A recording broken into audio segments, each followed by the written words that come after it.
So, have you ever looked at huge brands like Budweiser, Burger King, or Heinz and wondered how they all ended up being run by the same super private investment firm? Well, today we're going to pull back the curtain on 3G Capital. They're the secretive powerhouse that built a massive global empire using a very specific and, yeah, often ruthless playbook. Okay, so let's set the scene.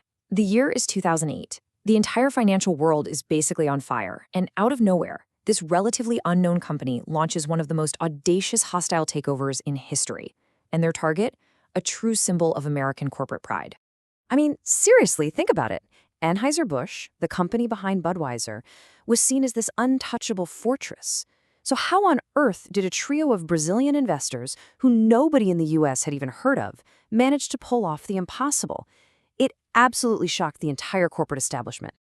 And the sheer scale of this move, it was just staggering. We're not talking about a small deal here.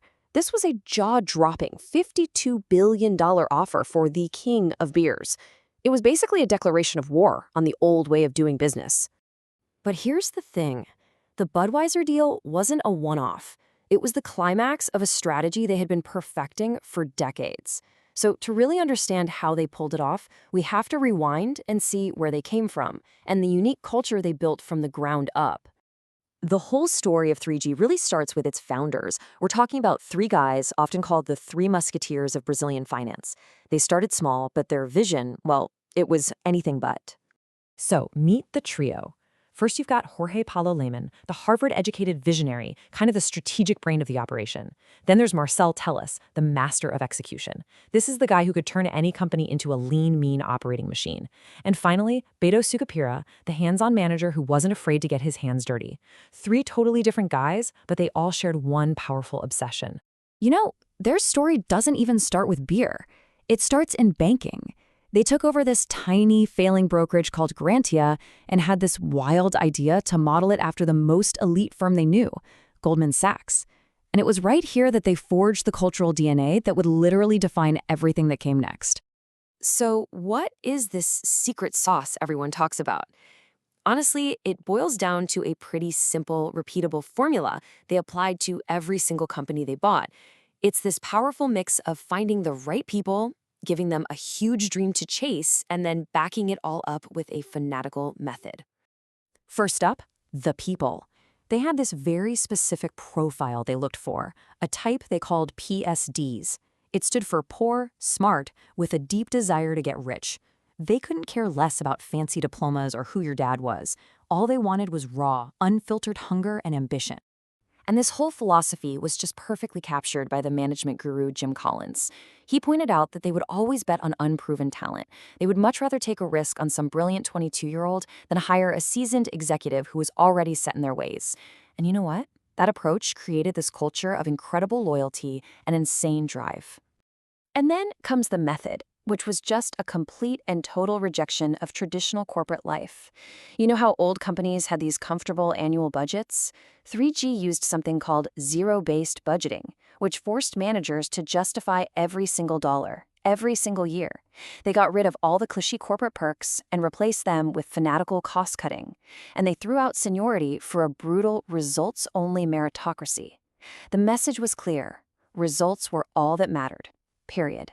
This quote right here says it all. After they acquired one company in China, the CEO, Carlos Brito, saw the local chairman's company-owned BMW. His first question was, does this car help us sell one more bottle of beer? Of course, the answer was no. The car was sold immediately. If it didn't sell beer, it was gone. Simple as that. So armed with this playbook, the right people, a big dream, and this relentless method, they went on a shopping spree that would completely reshape the entire food and beverage industry. And they put that playbook to work, and the empire just grew and grew. It all started with a local Brazilian brewer, Brahma, way back in '89, but it just snowballed from there. They merged to create InBev, and then, of course, came the stunning Anheuser-Busch deal. But they didn't stop there. They went on to acquire Burger King, and then they teamed up with a legendary investor to go after even bigger fish like Heinz and Kraft. And that legendary investor, yeah, that was none other than Warren Buffett. I mean, when the Oracle of Omaha himself calls you and your team the best businessmen in the world, you know you're doing something right. This partnership gave 3G an insane amount of firepower and credibility. And the way that partnership started is just a remarkable story in itself. It was actually Lemann's son, Mark, you can see him here with Buffett, who first flagged Heinz as a potential target while he was just an intern. Think about that. An intern's idea led directly to a $28 billion deal. I mean, if that's not a perfect example of their meritocracy in action, I don't know what is. So after all this, what can we actually take away from this incredible journey? Because it's not just about making a ton of money, it's about a whole philosophy for building great things. In fact, Jim Collins actually distilled their entire approach down to 10 core rules. Now, we don't have time to go through all 10, but here are the big 4 that really matter. 1, it all starts and ends with getting the absolute best people on the bus. 2, great people need huge challenges, so you have to dream big to keep them motivated. 3, you only reward performance, create a true meritocracy. And 4, keep everything brutally simple, from your strategy to your office furniture. And really, this is the ultimate lesson here. A lot of people look at 3G and just see ruthless cost cutters or financial engineers. But honestly, that completely misses the point.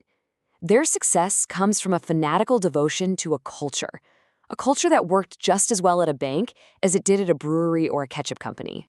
You know, for the founders of 3G, no matter how much they achieved, it always came back to this one simple question.